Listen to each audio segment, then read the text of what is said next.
सूरज ढलने लगा था और एम्स्टर्डम के शिपहोल एयरपोर्ट पर लंबी लंबी परछाइयां पड़ रही थीं। यह दृश्य एक अद्भुत शांति का प्रतीक था जो जल्द ही टूटने वाली थी। ये एक आम संडे आफ्टरनून था। हवा में एयरक्राफ्ट इंजन्स की आवाज और ट्रैवलर्स की भागम भाग थी। लोग अपनी अपनी मंजिलों की ओर जाने की तैयारी में थे और हर कोई अपनी ही धुन में मग्न था। उस दिन द 4th of October 1992 जाने वाली कई फ्लाइट्स में से एक थी LL फ्लाइट 1862, एक बोइंग 747 कार्गो प्लेन। यह विमान अपने निर्धारित समय पर उड़ान भरने के लिए तैयार था और किसी को भी इस बात का अंदाजा नहीं था कि यह दिन इतिहास में दर्ज हो जाएगा। इसका डेस्टिनेशन टेल अवीव, इजराइल। इसमें 3 अनुभवी पायलट्स, एक फ्लाइट इंजीनियर और एक पैसेंजर कंपनी का एम्प्लॉई इजराइल वापस जा रहा था।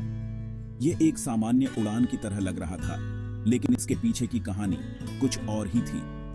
फ्लाइट 1862 के क्रू ने ध्यान से प्री फ्लाइट चेक्स किए। उन्हें आगे आने वाली मुसीबत का कोई अंदाजा नहीं था। वे अपने काम में पूरी तरह से तल्लीन थे और हर छोटी बड़ी चीज की जांच कर रहे थे। कैप्टन यित्जहाक फुट्स, हजारों घंटे उड़ान भरने का तजुर्बा रखने वाले पायलट, ने रूटीन प्रोसीजर्स फॉलो किए। उनके अनुभव और कौशल पर किसी को कोई शक नहीं था और वे पूरी तरह से आत्मविश्वास से भरे हुए थे। फर्स्ट ऑफिसर आर्नन ओहड और फ्लाइट इंजीनियर गेडालिया सोफर, जो उतने ही अनुभवी थे, ने उनकी मदद की। यह टीम एक साथ मिलकर काम कर रही थी और हर कोई अपने अपने काम में माहिर था। सब कुछ ठीक लग रहा था। कॉकपिट में एक शांति थी और हर कोई अपने काम में व्यस्त था। किसी को भी इस बात का अंदाजा नहीं था कि कुछ ही समय में सब कुछ बदलने वाला है। विशाल बोइंग 747 मॉडर्न एविएशन का प्रतीक अपनी ट्रांसकॉन्टिनेंटल जर्नी के लिए तैयार खड़ा था। यह विमान तकनीकी उन्नति और मानव कौशल का एक अद्भुत उदाहरण था और इसे देखकर हर कोई प्रभावित हो जाता था। लेकिन इस शांत माहौल के पीछे एक तूफान छिपा हुआ था जो जल्द ही सब कुछ बदलने वाला था। जैसे ही विमान के इंजन स्टार्ट हुए, एक नई यात्रा की शुरुआत हुई।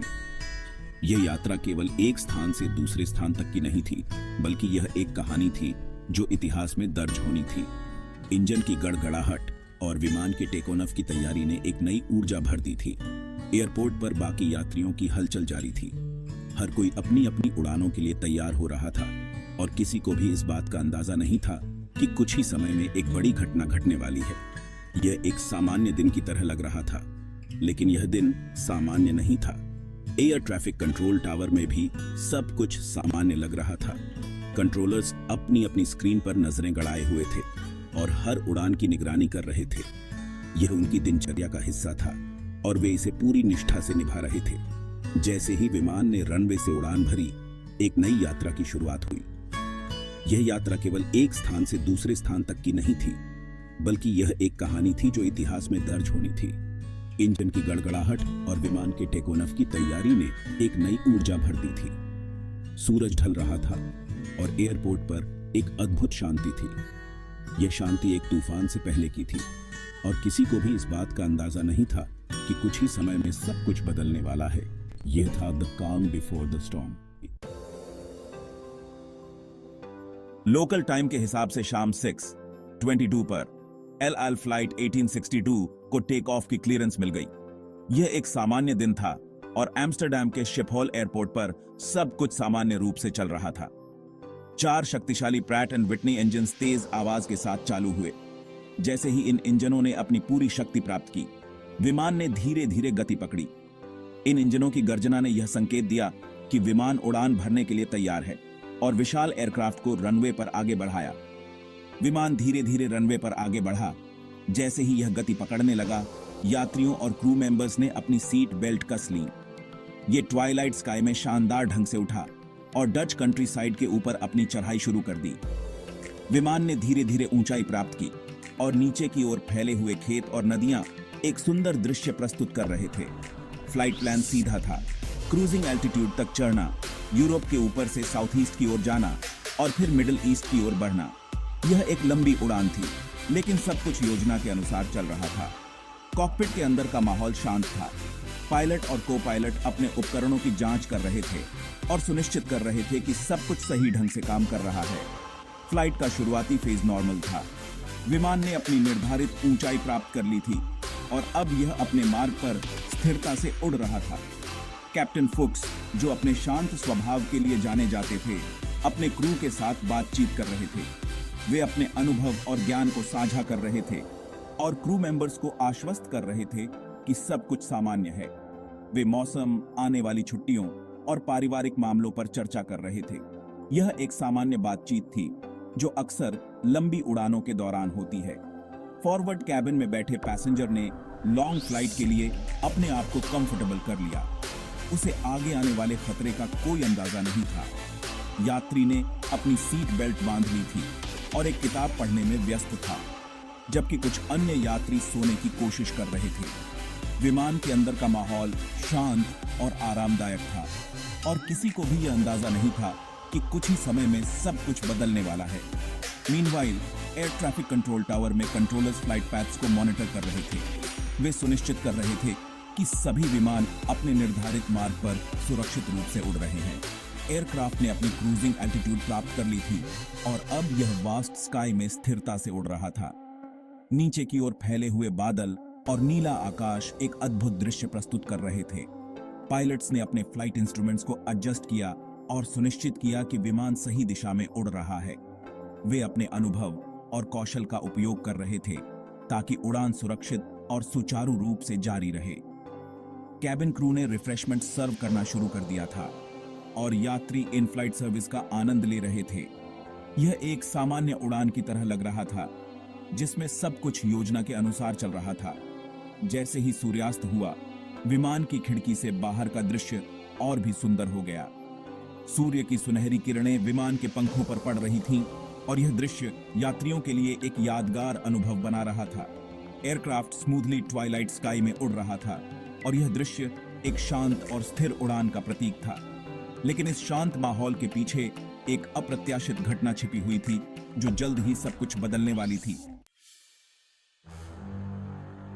जैसे ही फ्लाइट 1862 डच टाउन गोरी ओवर फ्लैकी के पास पहुंचा, एक हल्के झटके ने एयरक्राफ्ट को हिला दिया। ये एक ऐसा कंपन था जिसे महसूस करना मुश्किल था और इसे रूटीन टर्ब्यूलेंस समझकर नजरअंदाज किया जा सकता था। हालांकि कॉकपिट में अलार्म बेल्स बजने लगे। इंजन इंस्ट्रूमेंट्स पर नजर रखने वाले फ्लाइट इंजीनियर ने इंजन नंबर 3, जो राइट विंग पर था, की रीडिंग्स में अचानक बदलाव देखा। कैप्टन फुक्स ने तुरंत वार्निंग पर ध्यान दिया। उन्होंने फर्स्ट ऑफिसर ओहट को एयर ट्रैफिक कंट्रोल से संपर्क करने और इंजन में संभावित प्रॉब्लम की रिपोर्ट करने का निर्देश दिया। क्रू ने अपनी ट्रेनिंग को फॉलो किया और इमरजेंसी चेकलिस्ट के स्टेप्स एक एक करके पूरे किए। उन्होंने मेलफंक्शनिंग इंजन को रीस्टार्ट करने की कोशिश की, लेकिन उनकी कोशिशें बेकार साबित हुईं। इंजन नंबर 3 किसी अज्ञात कारण से काम नहीं कर रहा था। स्थिति तेजी से बिगड़ने लगी। आसमान में उड़ते हुए अचानक एक भयानक संकट ने विमान को घेर लिया। यात्रियों और क्रू के लिए यह एक अप्रत्याशित और डरावना अनुभव था। एक तरफ जहां क्रू एयरक्राफ्ट पर दोबारा कंट्रोल पाने के लिए संघर्ष कर रहा था, वहीं दूसरी तरफ यात्रियों में भी घबराहट फैलने लगी थी। हर कोई अपनी सीट बेल्ट कसकर बांध रहा था और प्रार्थना कर रहा था। वहीं इंजन नंबर 3 पूरी तरह से टूट गया। इसने विमान के संतुलन को बिगाड़ दिया और स्थिति को और भी गंभीर बना दिया। इंजन के अलग होने की ताकत ने उसे विंग से अलग कर दिया, जिससे विमान के संरचना पर भारी दबाव पड़ा। यह एक ऐसा दृश्य था जिसे देखकर किसी की भी रूह कांप जाए और वो नीचे जमीन की तरफ गिर गया। विमान तेजी से ऊंचाई खोने लगा और पायलट्स को इसे स्थिर करने में काफी मुश्किल हो रही थी। मेटल डिब्री जबरदस्त ताकत से धकेला गया और यह विमान के अन्य हिस्सों से टकराने लगा। यह टकराव इतना जोरदार था कि विमान के कई हिस्से क्षतिग्रस्त हो गए। फ्यूजलेज और राइट विंग से टकराया, जिससे काफी नुकसान हुआ। कॉकपिट के अंदर अफरा तफरी मच गई। पायलट्स को समझ नहीं आ रहा था कि इस स्थिति को कैसे संभालें। वार्निंग लाइट्स जलने लगे, अलार्म्स बजने लगे और हर तरफ से चेतावनी संकेत आने लगे। यह एक ऐसा समय था जब हर सेकंड कीमती था और एयरक्राफ्ट बुरी तरह हिलने लगा। यात्रियों को ऐसा लग रहा था जैसे विमान किसी तूफान में फंस गया हो। हर कोई अपनी जान की सलामती के लिए प्रार्थना कर रहा था। एक इंजन का बंद हो जाना हालांकि एक गंभीर स्थिति थी, लेकिन यह केवल शुरुआत थी। पायलट्स को अब इस संकट से निपटने के लिए अपनी पूरी क्षमता का उपयोग करना था। हालांकि एक गंभीर स्थिति थी, लेकिन बोइंग 747 के लिए एक ऐसी इमरजेंसी थी जिसे मैनेज किया जा सकता था। पायलट्स को अपने प्रशिक्षण और अनुभव पर भरोसा करना था, लेकिन बोइंग 747 के लिए एक ऐसी इमरजेंसी थी जिसे मैनेज किया जा सकता था। पायलट्स ने तुरंत इमरजेंसी प्रोटोकॉल्स को सक्रिय किया और विमान को स्थिर करने की कोशिश की। हालांकि इंजन के अलग होने से हुए नुकसान ने एक भयानक चेन रिएक्शन शुरू कर दिया था। अलग हुआ इंजन नियति के एक क्रूर खेल में विमान के अन्य हिस्सों को भी नुकसान पहुंचाने लगा। नियति के एक क्रूर खेल में यह एक ऐसा हादसा था जिसे कोई भी नहीं भूल सकता। यह एक ऐसा समय था जब हर कोई अपनी जान की सलामती के लिए प्रार्थना कर रहा था। उसी विंग पर लगे इंजन नंबर 4 से टकराया और उसे तुरंत डिसेबल कर दिया। यह टकराव इतना जोरदार था कि इंजन नंबर 4 भी काम करना बंद कर दिया और उसे तुरंत डिसेबल कर दिया। अब विमान के पास केवल 2 ही इंजन बचे थे और यह स्थिति को और भी गंभीर बना रहा था। एल आल फ्लाइट 1862 अब जिंदा रहने की एक भयानक जद्दोजहद में था। पायलट्स और क्रू को अब अपनी पूरी क्षमता का उपयोग करना था ताकि वे इस संकट से बाहर निकल सकें। यह एक ऐसा समय था जब हर किसी की जान दांव पर लगी थी।